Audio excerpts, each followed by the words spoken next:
ये ब्रह्मांड के कुल मालिक, ब्रह्मांड के रचनाहार, और इस समय समूचे ब्रह्मांड में नारायण हरि जी की नर हरि लीला ब्रह्मांड में चल रही है।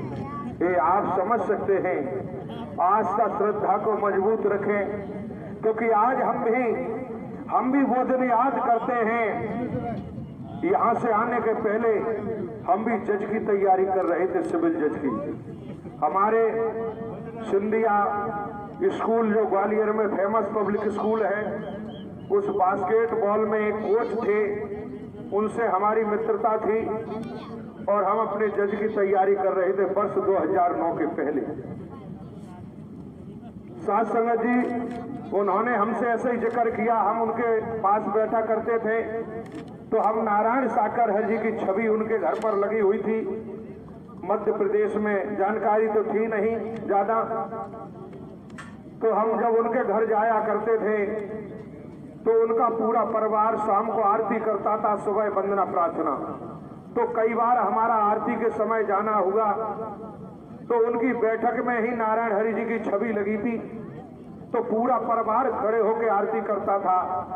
लेकिन मैं इन नारायण साकर हरि जी को एक इंसान आदमी समझता था। क्यों? क्योंकि पैंट शर्ट पहने हुए हमने छवि देखी। साइंस का स्टूडेंट रहा, बायो से बीएससी, एलएलबी, एलएलएम, क्रिमिनल से, तो दिमाग में ये था। वो कहते थे कि परमात्मा है, तो मैं कहता था उनसे, करे कैसे परमात्मा हो सकते हैं, तुम पागल हो गए हो। जिस दिन परमात्मा इस ब्रह्मांड में आएंगे पूरी दुनिया में डंका बज जाएगा। तो मैं सोफा पे बैठा रहता था और वो आरती करते थे तो मैं खड़ा भी नहीं होता था।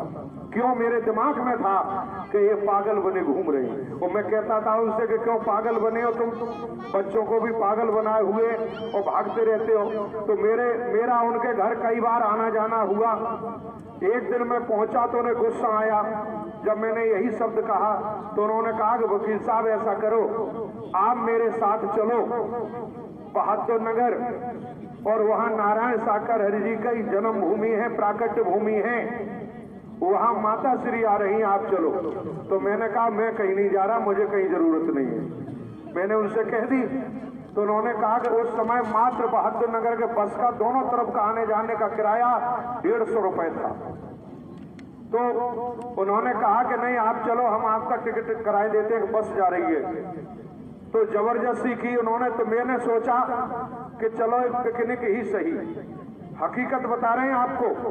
तो मैंने सोचा पिकनिक ही सही, पिकनिक के बहाने चलते हैं। तो जब हम गए बस में तो वहाँ हमारे ग्वालियर थाने के प्रधान आरक्षक वो बैठे हुए थे वर्दी में। तो जब हम बस में चढ़े तो मैंने भाई पूछा, हमने आप भी बैठे हो धीमान जी, आप भी जा रहे हो? कि हाँ। बोले बैठो वकील साहब। हम और वो एक ही सीट पे बैठ के गए। से बता रहे हैं, भाव था कि पिकनिक ही सही। पहली बार जाना हुआ था जब हम बहादुर नगर का जो मेन गेट बना है वहां बस रुक गई। वहां से पैदल, सितंबर का महीना था, गर्मी के मारे बेहाल पैदल चल चल के बुरी हालत, वहां तक 2-3 किलोमीटर। तो मैं सोच रहा था कि आज कैसे भी बच जाएं, अब कभी नहीं आएंगे। क्यों? गर्मी के मारे तर-बतर पसीने में, कभी गए तो थे नहीं। साथ संगत जी, जब हम धाम पे पहुंचे तो सत्य का साथ चल रहा था, माता जी की वाणी चल रही थी, तो खड़े बैठने को कहीं जगह नहीं थी, खिलखिलाती हुई धूप। तो हम पीछे खड़े हो गए। तो मैं सोच रहा था कि कैसे धूप में लोग पागल बने हैं, ये दिमाग में चल रहा था। साथ संगत जी, लेकिन माता जी की वाणी जैसे मेरे कानों में गई तो कुछ परिवर्तन हुआ। जो मन में चल रहा था वो कम हुआ। समापन हुआ तो माता जी समापन करके चौकी नंबर 1 के बगल से, जहां टीन सेट वगैरह, पहले वहां बालू ही बालू थी, रोड भी नहीं था, बालू पड़ी हुई थी। तो माता जी पीछे से निकल के पैदल पैदल जा रही थी। तो जहां माता जी चरण रख रही थी वहां से संगत मिट्टी उठा रही थी, वो माथे से लगा रही थी। तो मैं देख के हंसने लगा। मैंने कहा कि देखो जो सादा सिंपल है वो इन्हें जगत जननी कह रहे हैं ये लोग, वो मिट्टी उठा रहे हैं, माथे लगा रहे हैं, कैसे पागल हो गए ये लोग। तो मैं ये सोचते हुए मैं धीरे पीछे चल, अपने मन ही मन में विचार कर रहा हूँ। और चलता जा रहा हूँ। माताजी जाके चौकी नंबर 1 पर कुर्सी पे बैठ गई, बगल से वहाँ भी बालू। तो जिन भाई साहब के मैं साथ गया था उनके बच्चे थे, तो उनकी बच्ची होगी छोटी, वो आई, भैया बोली भैया आपने माताजी को देखा नहीं है। और उसने जो एकदम से मेरा हाथ पकड़ा खींच के तेजी से, और एकदम से ऐसे माताजी बैठी थी सामने खड़ा कर दिया 20 फुट दूर पे, बोले अब देख लो माताजी को। जब मैंने माताजी की तरफ देखा, पहले माताजी नीचे को निगाह करे बैठी थी, जैसे ही मैं सामने हुआ माताजी ने ऊपर को दृष्टि की, साथ संगत जी मुझे कोई होश नहीं रहा, मैं तुरंत बालू में ही लेट गया। मैं बालू में लेट गया, ये भी नहीं कि कपड़े बिगड़ेंगे क्या, मन में जो था वो सब खत्म हो गया। और वास्तव में जो भाव लेके गया था, जो कहा था कि सिविल जज की तैयारी कर रहे हो आप, प्री दे चुके हो, मेंस दे चुके हो, आप चलो वहाँ नारायण हरि जी के यहाँ जज में के लिए सिलेक्शन हो जाएगा, ये भाव था। लेकिन मुझे नहीं पता था कि जज बन करके तो हम 60 साल पर रिटायर हो जाते, लेकिन नारायण हरि जी के धाम पर पहुंचे और जब वहां से लौटे हम, तो सेवा कर्म साथ लेके लौटे। साथ संगत जी तब से निरंतर ही ग्वालियर में आते ही सेवा कर्म प्रारंभ कर दिया। वो भाव खत्म हो गया जज का, जज की भावना खत्म हो गई, और साथ संगत जी जो मन में चल रहा था वो समाप्त। तन के पिता से भी कहा, तन के पिता मध्य प्रदेश शासन में स्वास्थ्य विभाग में मुख्य चिकित्सा अधिकारी के पद पर पदस्थ, तन के भाई भी, ईमानदारी से बता रहा हूं, तन के भाई उस समय यूपीएससी की तैयारी दिल्ली में कर रहे थे, और हर महीने ख्वाजा साहब अजमेर की दरगाह पर हर महीने तन के छोटे भाई मनी ऑर्डर से पैसे भेजते थे चद्दर के लिए। ये आपको बता रहा हूं, चद्दर के लिए हर महीने पैसे मनी ऑर्डर करते थे, भेजते थे चिश्ती साहब की दरगाह पर अजमेर चढ़ाने के लिए। जब मैंने तन के भाई को भी बताया कि नारायण साकर हरि जी परमात्मा धराधाम पे आ चुके हैं, तन के पिता को बताया, माँ को बताया, पत्नी को बताया, तो विरोध किसी ने नहीं किया, बोले चलो हम भी दर्शन करेंगे। तो साथ संगत जी पहली बार शहर कासगंज में जाके पूरे परिवार ने नारायण साकर हरि जी के दर्शन किए, कासगंज उत्तर प्रदेश में। और दर्शन किए, दर्शन करने के बाद जो तन का भाई पैसा भेजता था मनी ऑर्डर से, तुरंत बंद, और पूरा परिवार सत्य के साथ में आने लगा। तन की माँ जो बीमार पड़ी रहती थी, लाखों रुपए तन के पिता ने खर्च किया ऑक्सीजन पर, वेंटिलेटर पर, कम से कम साल में 6-7 महीने हॉस्पिटल में गुजरते थे उनके। साथ संग पैसे की कोई कमी नहीं थी। जब से जन्म हुआ तन के पिता राजपत्रित अधिकारी, पिताजी के भी बड़े भाई वो भी राजपत्रित अधिकारी, पूरा परिवार पढ़ा लिखा। साथ संगत जी गरीबी क्या होती है ये कभी हमने अपने जीवन में नहीं देखी, क्योंकि जन्म होते ही पिता अधिकारी, तो उनके पिता के भाई भी अधिकारी, जमीन जायदाद कोई कभी नहीं किसी तरह की।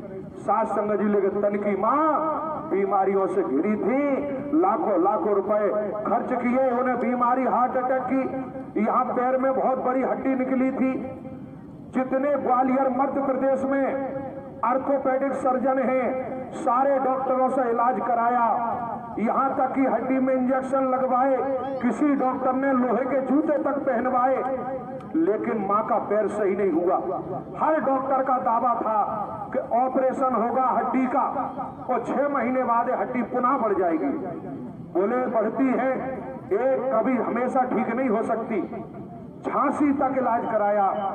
साथ संगत जी तन की माँ पूरा शरीर बीमारियों से घिरा था, लेकिन जब पहली बार नारायण साकर हरि जी का ग्वालियर में जो सेवा कर्म मिला और जाना हुआ मेला ग्राउंड ग्वालियर में 1 सितंबर 2010 से लेकर 15 सितंबर 2010 तक 15 दिन के लिए ग्वालियर मेला ग्राउंड में, तो मैंने अपनी तन की माँ को सत्य के साथ में झाड़ू लगाने की सेवा दी। वो झाड़ू लगाती थी साथ संगत जी, और जब एक दिन झाड़ू लगा रही थी तो वो बैठ करके झाड़ू लगा रही थी। साथ संगत जी वो 4-5 बहनें और थी साथ में, तो प्रवास पे भी झाड़ू लगाया करती थी। तो उस दिन कोई बहन नहीं आई, तन की माँ अकेली। तो उन्होंने सोचा कि आज मैं अकेली हूँ, कैसे झाड़ू लगाऊंगी। लेकिन वो बैठी जैसे ही और गाड़ी रखी थी प्रवास पे, तो गाड़ी के नीचे जैसे ही झाड़ू लगा के झाड़ा, एकदम पैर में से हड्डी की चटकने की आवाज आई। तो उन्होंने सोचा कि हड्डी टूट गई। जब वो खड़ी हुई तो हड्डी जो निकली थी वो तुरंत दुरुस्त हो गई, कहीं निकली हुई हड्डी का निशान नहीं था। दर्द खत्म हो गया। वचन मान के नारायण साकर हरि जी का कार्य करते रहे, चलते रहे। तन की माँ की सारी बीमारियां समाप्त हो गई। साथ संगत जी, तन के पिता जब स्वयं डॉक्टर हैं गवर्नमेंट में, मुख्य चिकित्सकारी CMHO, उन्होंने तक इलाज किया लेकिन ठीक नहीं हो पाई माँ। और जब नारायण साकर हरि जी के दर्शन किए, वचन मान के सेवा कर्म किया, तो तन की माँ की बीमारी समाप्त हो गई। जहां तन का छोटा भाई, जहां UPSC की तैयारी दिल्ली में रह के कर रहा था, प्री परीक्षा पास की, मेंस परीक्षा पास की, जिस तरह सेवादार खड़े होकर सेवा कर्म कर रहे हैं, मेरे तन का भाई भी वॉलंटियर्स था, सेवादार था।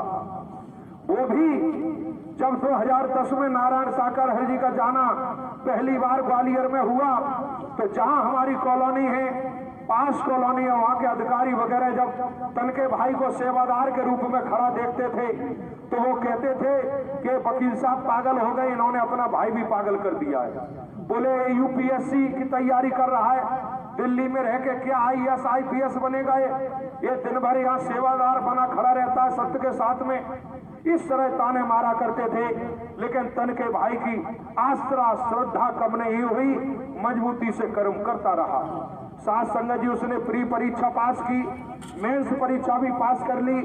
इंटरव्यू था दिल्ली से, तन के भाई का मेरे पास फोन आया और कहा कि भैया मेरा इंटरव्यू है और हमने पता किया है कि बिना सिफारिश के, बिना पैसा खर्च किए हमारा सिलेक्शन नहीं हो सकता।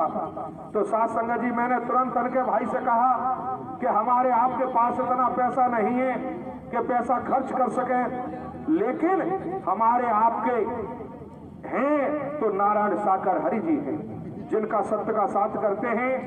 यदि नीतिगत कार्य है, मानवता के तहत कार्य है और नारायण साकर हरि जी से प्रार्थना करेंगे तो मदद जरूर मिलती है। तन के भाई ने बात मानी और जिस दिन इंटरव्यू था, न कोई सिफारिश लगवाई कहीं, कोई पैसा खर्च नहीं किया। जिस दिन इंटरव्यू था, इंटरव्यू वाले दिन नारायण साकर हरि जी की उसने दिल्ली में ही जा रहता था, वंदना प्रार्थना की और जाके इंटरव्यू दिया। और जब कुछ दिनों बाद रिजल्ट आया UPSC का, तो नारायण साकर हरि जी का वचन और सेवा कर्म का फल देखिए, प्रवाह देखिए। जब रिजल्ट आया तो पूरे देश के अंदर, भारत देश के अंदर इंटरव्यू में पहला नंबर था। CISM में आज वो कमांडेंट के पद पर तमिलनाडु में राष्ट्रीय अंतर्राष्ट्रीय